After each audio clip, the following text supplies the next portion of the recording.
Vamos a avanzar en esta revisión internacional para analizar la postura dividida que hemos visto de diferentes líderes mundiales a raíz de lo que conocíamos el día de ayer, ¿no? Esta orden de arresto contra Benjamín Netanyahu, su ex ministro de Defensa, así como también un comandante de Hamas. Y claro, con posturas evidentes, podrían decir algunos, en el caso de Estados Unidos, que se ha mostrado en contra a esta decisión. Claro, oye, ¿y el ex ministro de Defensa está en Israel? Lo pregunto porque te acuerdas que ayer hablábamos de los alcances concretos que podría tener una posible detención. Si no sale del país, esto no es vinculante por mucha voluntad internacional y de la Corte Internacional. Naciones Unidas no tiene policía que capture, por ejemplo, a personas para ratificar decisiones de las propias Naciones Unidas. Es una cosa que queda básicamente a voluntad de las personas. De los países, básicamente. Y de los países, básicamente, que están involucrados. Sí, exactamente. Al menos la información que existe hasta ahora es que efectivamente Yoav Gallant está en Israel. Y claro, aquí ocurre que precisamente ni el ex ministro de Defensa ni Benjamín Netanyahu podrían visitar naciones que son parte, ¿no?, del Estatuto de Roma y lo han ratificado. Y precisamente esa podría ser la mayor consecuencia que se puede ver y se puede advertir al menos hasta este momento respecto a esta decisión que daba a conocer la Corte Penal Internacional el día de ayer tras esta solicitud que había realizado el fiscal de esta instancia, ¿no?, Karim Khan, quien estaba solicitando ya en el mes de mayo que efectivamente se dictara esta medida contra el primer ministro de Israel. Lo cierto es que hemos visto la postura de Estados Unidos, ha rechazado, por cierto, esta decisión. Hay otras naciones, como por ejemplo Turquía, Colombia, Jordania, así como también Sudáfrica, que le han entregado su respaldo. De hecho, Josep Borrell, el jefe de asuntos exteriores, ¿no?, de la Unión Europea, ha dicho el día de ayer que esto no era una decisión política y que debe ser respetada y aplicada. Y hay naciones como Países Bajos e Italia que incluso han asegurado que están dispuestos a arrestar a Benjamín Netanyahu, teniendo en cuenta que precisamente estas naciones sí son parte de este grupo de más de 120 países que efectivamente son parte, ¿no?, del Estatuto de Roma y que eventualmente podrían arrestar al primer ministro de Israel. Queremos analizar este tema y para eso vamos a tomar contacto con Mario Schneider, a ver si me corrige la pronunciación de su apellido, profesor emérito de la Universidad Hebrea de Jerusalén, a quienes vemos ahí en pantalla. Muchas gracias por este contacto para poder analizar también la situación y el contexto que está atravesando por estos días Netanyahu. ¿Cómo está? Buenos días. Hola. Buenos días. Primero les corrijo el apellido. Mi apellido escrito en polaco se pronuncia Schneider. Igual que el Schneider alemán. Ah, mira, ya. Mira. Aclarado el punto, muchas gracias. Tenemos varios Schneiders por acá, así que no hay problema. Tiene una parentela larga aquí en Chile de Schneiders, así que no hay problema. Bueno, sí, es verdad. Bueno, Mario, si pudiera comentarnos cuál es su apreciación respecto a esta decisión que adopta la Corte Penal Internacional contra Netanyahu. ¿Usted lo considera algo simbólico, teniendo en cuenta que en rigor de aquí se requiere que naciones hagan el esfuerzo de detener a Benjamín Netanyahu, o efectivamente aquí con este punto la Corte Penal Internacional busca efectivamente dar un punto, ¿no?, tras esta medida? Sí.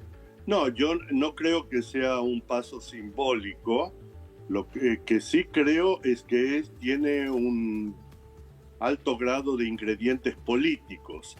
O sea, la Corte Penal Internacional ha cometido el crimen capital de la legalidad internacional, y es que cuando se establece una norma o una ley, y especialmente una ley internacional, esta ley debe ser aplicada en forma pareja para todos, para todo el mundo.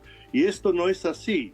O sea, hay una especial atención con respecto a Israel, y con respecto a condenar a Israel. Esto es algo que sucede mucho, no solo a nivel legal en la Corte Penal Internacional, sino también sucede mucho a nivel periodístico internacional, y también diría yo a nivel político, dejando de lado las circunstancias por un lado y dejando de lado por otro lado la ecuanimidad ante la ley. Voy a dar un solo ejemplo que podría darles un centenar, y es que, por ejemplo, la Corte Penal Internacional nunca se ocupó del caso de Siria, de la guerra civil siria, en la cual el propio gobierno de Siria asesinó a más de 500.000 de sus propios ciudadanos y en la cual han intervenido Turquía, Rusia, Irán con los guardias revolucionarios, y cada uno ha cometido su porción de crímenes de guerra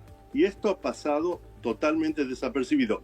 Digo, quiero darles un solo caso para no abrumarlos y para mostrarles que esto es realmente no justicia ni legalidad, sino un problema político en el que existe una condena internacional muy amplia contra Israel y la Corte Penal Internacional se pliega a esta condena a través de las denuncias, por supuesto, que los enemigos de Israel han hecho contra Israel. Tengo que agregarles otro elemento y es el problema de qué tipo de Estado se trata. En general, la Corte Penal Internacional debería ejecutar o intentar ejecutar sus decisiones contra estados no democráticos. ¿Y por qué sería esto? Porque con respecto a los estados democráticos se considera que hay un problema de compatibilidad y complementación. O sea, se considera que los estados democráticos poseen dentro de su mecanismo de separación de poderes y de imperio de la ley democrática instituciones lo suficientemente fuertes como para poder aplicar las leyes de derechos humanos dentro de su propio país. Y este ha sido el caso en Israel hasta el momento, estoy hablando de la fecha de hoy, pero sin embargo, y pese a esto, la Corte Penal Internacional ha decidido penalizar a Israel. Mario, pero en este caso, por ejemplo, hay naciones como Italia, ¿no? Y Países Bajos que han asegurado sus autoridades que están incluso dispuestas a hacer cumplir, que es la obligación, el deber. No les escucho. ¿Hay algún problema aquí con el volumen? No les escucho, simplemente. ¿Nos está escuchando ahora? ¿Ahora? No. No, todavía tenemos un problema ahí con el audio. Quiero escuchar la pregunta, por supuesto. Obvio, sí. Ahí creo que tenemos un problema con el audio, pero básicamente, y ahí a la espera de que puedan arreglar precisamente ese inconveniente, ¿no?, que tenemos con el audio a esta hora mientras estamos entrevistando a Mario Schneider, el profesor emérito de la Universidad Hebrea de Jerusalén. Básicamente también preguntarle, ¿no?, qué ocurre con naciones como Italia y Países Bajos. En el caso de Italia estamos hablando de una primera ministra de ultraderecha que han asegurado sus autoridades que están dispuestos a hacer cumplir, no la que es la obligación y el deber que tienen estas naciones de eventualmente capturar a Benjamín Netanyahu. Y claro, y ahí también demuestra que si bien hay naciones como Estados Unidos que aseguran y condenan, apoyan a Israel, también hay otras naciones que podríamos decir tienen un tinte más cercano, ¿no?, a Estados Unidos hasta cierto punto y que han asegurado que ellos están dispuestos a hacer cumplir precisamente esta obligación. No, y también yo creo que otra cosa que sería interesante preguntarle a Mario Schneider es cómo esta situación golpea en términos personales de Netanyahu dentro de Israel. Acuérdense que él está sometido a una serie de causas judiciales y que ha tenido protestas muy grandes. Los israelíes salen a la calle muy rápido. Sí, oye, es verdad. Y no era tan frecuente. ¿Te acuerdas cuando el año pasado comenzaron con algunos problemas internos que tenía que ver con el sistema judicial en Israel? Sí. Y era muy extraño, ¿no?, ver a las personas manifestarse, y era por temas bien internos ya, cuestionando la administración, cuestionando la administración en ese sentido del primer ministro. Sí, exactamente. Ahí, al parecer, ya tenemos contacto con Mario Schneider. Sí, exactamente. Bueno, Fernando había dejado allí la pregunta que creo que es importantísima hacerla, Fernando. Sí, no, me escucho. Ya.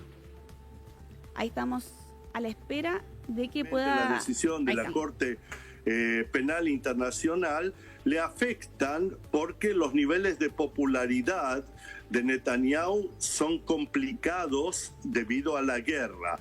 Y este desarrollo político, legal, internacional que ocurre a raíz de la guerra, naturalmente para Israel y para el primer ministro Netanyahu representan un fracaso. Eso por un lado. Y por ende sí, le afectan internamente y afectan a su coalición de gobierno, porque los elementos más extremistas de ultraderecha en la coalición de gobierno, estoy hablando de los partidos religiosos mesiánicos, nacionalistas mesiánicos, especialmente hay 2 partidos aquí de ese corte, no solo se oponen a la decisión de la Corte Penal Internacional, sino que la descartan a priori. Dice, eso no tiene nada que ver con nuestra situación aquí, con nuestros problemas regionales, con la guerra, etcétera, etcétera. Y eso hay que dejarlo de lado. Pero por otro lado, los partidos más de centro, inclusive en el partido de Netanyahu, en el Likud mismo, y en los partidos de la oposición, sí se presta atención a los problemas que señala la Corte Penal Internacional, y hay una discusión amplia sobre todo esto, como sucede en los países democráticos y no sucede en los países censurados o no democráticos. Mario. Hay una discusión abierta en la cual este nuevo elemento es muy negativo para Netanyahu. Sí. Mario, no sé escuchas? si he respondido a las preguntas que me han hecho. Sí. Y hay otro problema que se ha mencionado, es la actitud de Holanda, la actitud de Italia y otros países que han dicho que cumplirán con las órdenes de arresto contra Netanyahu.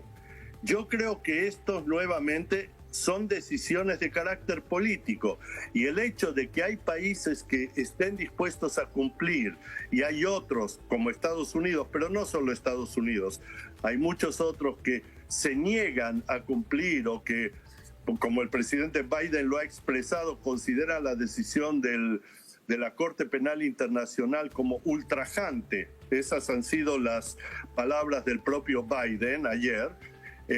Muestra que se trata aquí de un problema político, no se trata de un problema legal, y no se trata tampoco de un problema legal de qué países han firmado el Acuerdo de Roma o no. Hay diversidad de opiniones políticas con respecto a la aplicación de este fallo de la Corte Penal Internacional. Muy bien, le damos las gracias entonces a Mario Schneider por haber estado con nosotros esta mañana aquí en CNN Chile Radio, y estaremos, por cierto, monitorizando lo que sigue con eso. Gracias, Mario. Isel. Muchas gracias. Sí, justamente le agradecemos, por cierto, a Mario Schneider por esta entrevista y por ese análisis, respondiendo, ¿no?, de la situación que está atravesando ahora Netanyahu. Pero vamos a avanzar.